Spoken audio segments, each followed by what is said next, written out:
Hello friends, welcome to my coaching centre. আশা করছি তোমরা সবাই ভালোই আছো। আজকে set two, central girls higher secondary school Jalpaiguri. আজকে আমরা এই কোশ্চেনগুলো আলোচনা করব। তো সেকশানে প্রথমে আমাদের সিন আছে। সিনটা দেখে তোমরা নিশ্চয়ই বুঝতে পারছো, I was travel in a বাস।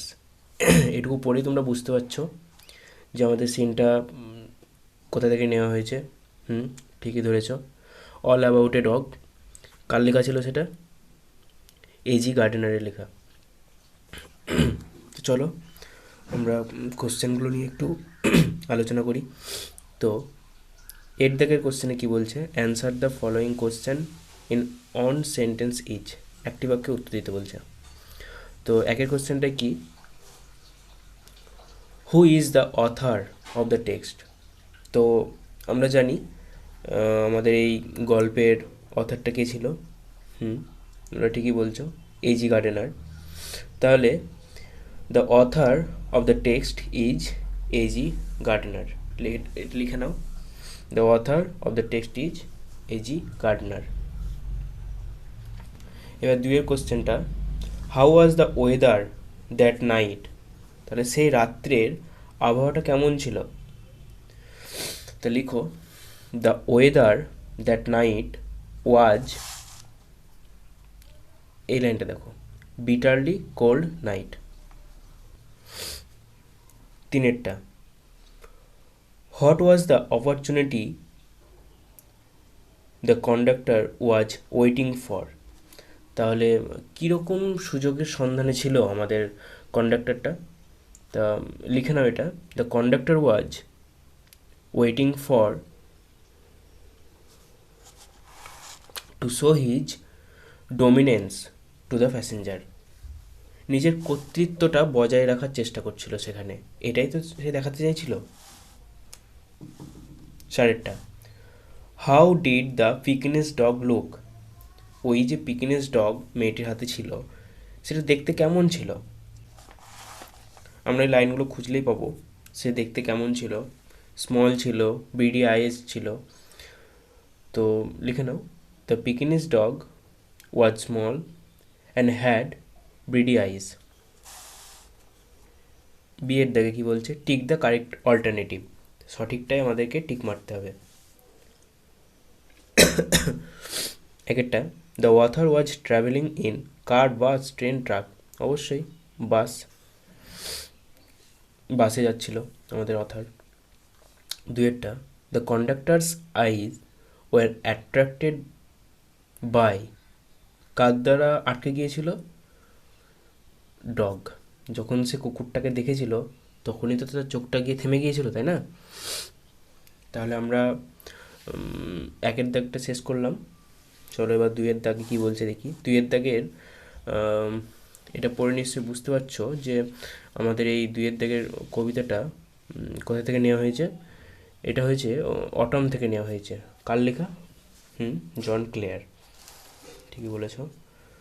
তো এর দাগের কী বলছে? টিক দ্য কারেক্ট অল্টারনেটিভ, যেটা ঠিক সেটা টিক মারতে হবে। বেশ ভালো কথা। তো দ্য ওয়ার্ড টুইলিং মিন্স, টুইলিং মানে জানো? টুইলিং মানে হচ্ছে পাকানো। তাহলে এখানকার মধ্যে টুইলিং মানে পাকানো, গোল গোল করে ঘোরানো, সেটা হচ্ছে স্পিনিং রাউন্ড। এটা ঠিক হয়ে যাবে। ঠিক আছে। দুয়েরটা, দ্য পোয়েট লাভস, পোয়েট কী ভালোবাসতো বলো তো? বাতাস, ঝড়, সাইক্লোন, না বৃষ্টি? অবশ্যই বাতাস ভালোবাসতো। ফিটফুল গাস্ট, ঝড়ো বাতাস। দ্য উইন্ড ঠিক হয়ে যাবে। তারপরে বিয়ের দাগে, what is the fitful gust? আসলে ফিটফুল গাছটা কী, তাই না? ফিটফুল গাছ হচ্ছে এক ধরনের মনোরম বাতাস, যেটা অটোমেই দেখা যায়, তাই না? তো লিখে নাও, the fitful gust is the pleasant wind of autumn. দুইটা, হোয়ার আর দ্য লিভস টুইল্ড, মানে এই যে পাতাগুলো কোথায় গিয়ে ঘুরপাক করছিল? আমরা পড়েছিলাম পাতাগুলো কোথায় গিয়ে ঘুরপাক করছিল, না তো twirling them by the window pane. হ্যাঁ, মানে জানালার কাছে গিয়ে, জানালার শ্বাসের কাছে গিয়ে সেখানে ঘুরপাক করছিল। তাহলে অ্যান্সারটা হবে the leaves are twirled by the window pane. এরপরে আমরা আনসিনে চলে আসি। তো আনসিনের কোশ্চেন অ্যান্সারগুলো করার আগে আমরা প্রথমে আনসিনটা একবার পড়ব আর তার সঙ্গে তার বাংলা অনুবাদটা জানব। Although Louis Braille died when he was 40 years old, যদিও লুইস ব্রেইল 40 বছর বয়সে মারা গিয়েছিলেন, he succeeded in devising a system of reading and writing for the blind, কিন্তু তিনি আবিষ্কার করে গিয়েছিলেন একটা একটা সিস্টেম যেটা পড়তে এবং লিখতে সাহায্য করবে। কাদেরকে? ব্লাইন্ডদেরকে, যারা অন্ধ। Which is now taught all over the world, যেটা এখন পুরো বিশ্বজুড়েই শেখানো হয়। Braille lost his sight accidentally as a child, Braille নিজের দৃষ্টিশক্তি হারিয়েছিলেন আকস্মিকভাবে যখন তিনি ছোট ছিলেন। Nevertheless he was able to complete his education and the school for the blind in Paris and became a teacher. তা সত্ত্বেও তিনি কী হয়েছিলেন? তিনি নিজের পড়াশোনা শেষ করেছিলেন কোথায় থেকে? At the school for the blind, অন্ধদের জন্য যে স্কুল থাকে সেই স্কুল থেকে, ইন প্যারিস, যেটা প্যারিসে অবস্থিত ছিল। অ্যান্ড বিকাম এ টিচার, এবং একজন শিক্ষক হয়েছিলেন। ইন হিজ ডেজ, সেই সময়, the few books that were available for blind people, সেই সময় অন্ধদের জন্য কিছুমাত্র বই ছিল। ওয়ার প্রিন্টেড ইন বিগ, যেগুলো ছাপা হতো বড় রেইজ ফর্ম, এবং যেগুলো বেরিয়ে থাকতো। The letter use were those of ordinary alphabet, মানে যে সমস্ত অ্যালফাবেটগুলো আমরা পড়ছি বা জানি, সেই অ্যালফাবেটগুলোই আসলে একটু বড় করে লেখা হতো এবং একটু বেরিয়ে বেরিয়ে থাকতো, অর্থাৎ নতুন কোনো টেকনিক ছিল না। The reading of such books required immediate effort, সেই সমস্ত বইগুলো পড়তে যথেষ্ট কষ্ট করতে হতো। নট অনলি দ্যাট, শুধু তাই নয়, রাইটিং ওয়াজ অলমোস্ট ইম্পসিবল, পড়া তো যা হোক হোক, লেখাটা আরও বেশি কষ্টসাধ্য। Braille's idea was to use raise dot instead of raise letter, ব্রেইলের এই আইডিয়াটা কী ছিল? যে ডটগুলো বেরিয়ে থাকবে, নাকি কোনো অ্যালফাবেট বেরিয়ে থাকবে। অ্যালফাবেটের যে সমস্ত লেটারগুলো থাকে সেই লেটারগুলো নাকি বেরিয়ে থাকবে। He evolve a system which made use of only 6 dot in all, তিনি আবিষ্কার কী করলেন? একটা সিস্টেম যেখানে এই সমস্ত লেটারগুলোকে জানার জন্য 6টা মাত্র ডটের ব্যবহার করা থাকবে। বাই ভেরিয়াস কম্বিনেশন, বিভিন্ন রকম কম্বিনেশনের সাহায্যে অফ দিস ডটস, এই অক্ষরগুলো, এই ডটগুলো, বিভিন্ন কম্বিনেশনের সাহায্যে এই ডটগুলো, if not only prove possible to present each letter in alphabet but punctuation mark, number and musical notation as well. শুধু তাই নয়, এগুলোকে উচ্চারণের জন্য যদি এটা যথেষ্ট না হয়ে থাকে, কিন্তু পাংচুয়েশন মার্ক, বিভিন্ন ধরনের ডটের সঙ্গেও বিভিন্ন ধরনের যে চিহ্নগুলো, নাম্বারস এবং বিভিন্ন অক্ষর এবং মিউজিক্যাল নোটেশন, যে সুরের যে ছন্দের যে রেখাগুলো পাওয়া যায়, সেগুলোর সাহায্যেও এটা যেন খুব সহজভাবেই সে অন্ধ মানুষরা বুঝতে পারে, সেরকম একটা পদ্ধতি আবিষ্কার করেছিলেন। কে করেছিলেন? ব্রেইল করেছিলেন। তাহলে আমরা 8 দাগের কোশ্চেন অ্যান্সারগুলো এখন আলোচনা করব। কি করতে বলবে? Write T for true, F for false. তো আমরা তো আনসারটা পড়লাম, এবার এই লাইনগুলো পড়ে যেটা ঠিক হবে সেটাই টি, যেটা ভুল হবে সেটাই F. Braille could not complete his education as he became blind in childhood. Could not complete. Braille নিজের এডুকেশান কমপ্লিট করতে পারেনি কারণ সে ছোটোবেলায় অন্ধ হয়ে গিয়েছিল তাই? অবশ্যই না, আমরা দেখেছিলাম কি যে সে নিজের পড়াশোনা কমপ্লিট করেছিল। তাহলে এটা কি হবে? এফ হবে। দুয়েরটাই Braille died when he was 34 year old। তো আমরা পড়াতে দেখলাম কি তার বয়স যখন 40 বছর ছিল তখন সে মারা গিয়েছিল। এখানে 34 বলছে, তার মানে এটা স্টেটমেন্টটা কি ভুল, তাই এফ হবে এটা। তিনেরটা Braille devised a system for easy reading and writing suitable for the blind. অবশ্যই এমন একটা নিয়ম বার করেছিল যেটাতে লেখা এবং পড়া খুব সহজ হয়ে গিয়েছিল। তাহলে এই স্টেটমেন্টটা ঠিক আছে, তাই এটা ট্রু হলো। চারেরটা Braille studied at a school for the blind in Rome. অবশ্যই না, আমরা কি দেখলাম প্যারিসে পড়েছিলেন। তাহলে এটা কি হবে? এটা এই স্টেটমেন্টটা ভুল আছে, তাই এটা এফ হয়ে যাবে। বিয়েরটা কি বলছে?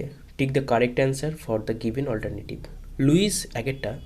Luis Braille was famous for কেন? অপশান বিটা লক্ষ্য করলে বুঝতে পারবে। His invention for the blind, অন্ধদের জন্য একটা আবিষ্কারের জন্য তিনি বিখ্যাত। দুইয়ের দাগের কোশ্চেনে কি বলছে? Earlier books for the blinds were printed in. আমরা পড়লাম আগেকার বইগুলো কীরকম ছিল, big, raise type, ordinary alphabet. তাহলে বিয়েরটা ঠিক হয়ে যাবে। তিনের দাগে কি বলছে? Braille's system consistence of. তার এই যে সিস্টেমটা সেটা কি কোনো অ্যালফাবেটে ছিল না, ডটে ছিল। তাহলে কি হবে? রেইজ ডট, বেরিয়ে থাকতো এমন ডটের। সি এর কোশ্চেনটা অ্যান্সার দ্য ফলোয়িং কোশ্চেন। একের কোশ্চেনটা কি বলছে? How did Braille manage to simplify the reading of the blind. মানে অন্ধদের জন্য এই যে তিনি একটা সিস্টেম তৈরি করেছিলেন সেটা কতটা সহজ ছিল, সেটা কিভাবে তিনি সহজ করেছিলেন। অ্যান্সারটা বলছি, লিখে নাও। Braille evolved a system where raised dot were used instead of raised letter of simplify the reading for the blind. D এর কোশ্চেনটা এটা অনেক সময় অনেক আনসিনে চলে আসে। তো কোশ্চেনটা কি বলছে? Suggest a suitable title for the unseen passage. তো আমাদের এই যে আনসিনটা যেটুকুই আমাদেরকে দিয়েছে সেই আনসিনটার একটা টাইটেল, একটা শিরোনাম, যে কোনো কবিতা বা গল্পের যেমন আমরা একটা টাইটেল পড়ি, গল্পের নাম, ঠিক সেরকম আমাদের এই যে আনসিনটুকু দিয়েছে সেই আনসিনটার একটা শিরোনাম আমাদেরকে দিতে হবে। তো কীরকম হতে পারে? লিখো the origin of Braille. The origin of Braille. Braille একজনের নাম, তিনি যেটা আবিষ্কার করেছিলেন সেটাকেও কিন্তু ব্রেইলই বলা হয়। তো আমরা এটা দিতে পারি কি, দ্য অরিজিন অফ ব্রেইল। আর একটাও হতে পারে 2 নাম্বার দিয়ে, এটা লিখে রাখো যার যেটা ভালো লাগবে। ব্রেইলস ওন্ডার্স ইনভেনশন, ব্রেইলের আশ্চর্যময় আবিষ্কার। তো আমাদের আনসিনটা শেষ হলো, এবার আমরা সেকশন বি এ যাব। সেকশন বি এ আছে আমাদের গ্রামার অ্যান্ড ভোকাবুলারি। প্রথমে আর্টিকেল অ্যান্ড প্রিপোজিশন, 4 দাগে আর্টিকেল অ্যান্ড প্রিপোজিশন আছে। এখানে আছে dash the 60th century BC টেক্সা ওয়াজ ড্যাশ চিপ সেন্টার, তাই তো? তাহলে এখানে তুমি যেহেতু এটা একটা সময়ের আগে আমরা সাধারণত জানি কি হয়, ইন হয়। তাহলে ইন দি 60th century টেক্সা ওয়াজ একটা নির্দিষ্ট করে বোঝাচ্ছে, চিপ সেন্টার। তাহলে কী হবে? দি হবে। তাহলে এখানে ইন হবে, এখানে দি হবে। তারপরে লার্নিংয়ের আগে একটা dash. In India it was 20 mile north West dash Rawalpindi. তো এটা কি হবে?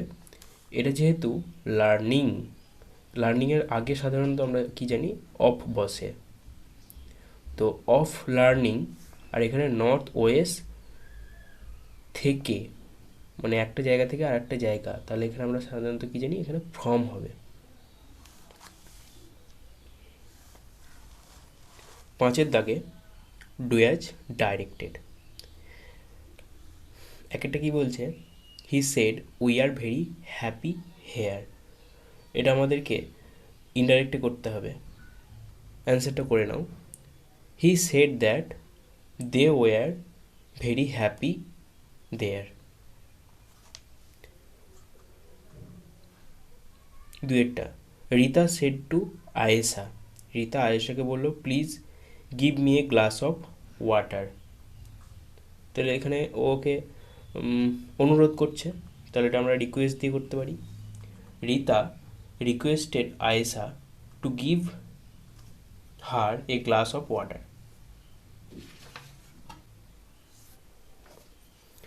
তিনেরটা, my sister said may you be successful in your life. অ্যান্সারটা লিখে নাও, my sister wish that I might be successful in my life. চারেরটা, the student said sir please allow us to play. অ্যান্সারটা বলছি, লিখে নাও, the student requested the teacher to allow them to play.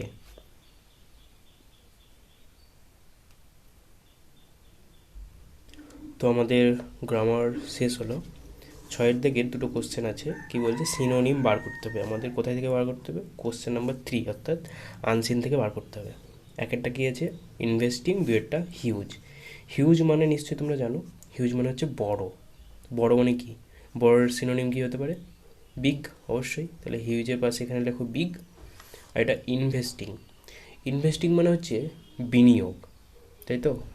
তাহলে এটা হবে ডিভাইসিং, নতুন কিছু করা, উদ্ভাবন করা। আমাদের তাহলে সেট 2টা শেষ হলো। থ্যাংক ইউ ক্লাস, তোমরা সবাই ভালো থাকো। আবার দেখা হবে পরবর্তী ভিডিওতে।